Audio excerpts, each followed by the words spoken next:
Bħal da żmien sena, Malta kienet għaddejja minn taqlib politiku li wassal għal riżenja tal-Prim Ministru Joseph Muscat li t-leminja tiegħu Keith Kembri u l-Ministru Konrad Mizzi fost oħrajn.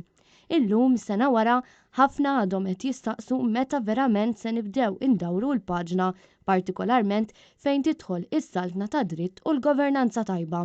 Fl-editorjal il-ġurnal Times of Malta jgħid li minkejja li jum qabel ma sar Prim Ministru Robert Abela stqar li ser jaħdem biex isaħħaħ ir-rule of law, dan ftit li xejn sar.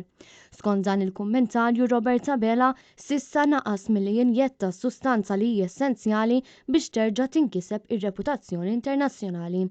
Dan meta Abela jrid jissodisfa rakkomandazzjonijiet magħmula mill-Manival, mill-Venice Commission, Greco u l-Kummissjoni Ewropea u l-Kunsill Ewropew.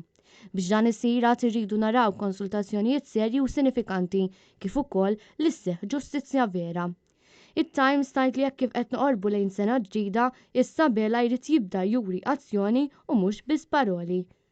Minħa l-oħra l-Gazzetta The Malta Independent sqarret li dak li sar minn ċertu ministri ma għenx biex pajjiżna jerġa' jikseb ir-reputazzjoni li tant jixraqlu u diversi azzjonijiet ta' Robert Abela iġġellu lil poplu jistaqsi jekk hux Prim Ministru li jħalli kollox għaddej qisu xejn mhu xejn. Dan filwaqt li għad hemm bosta delijiet ta' stejjer skandalużi u akkużi serjissimi.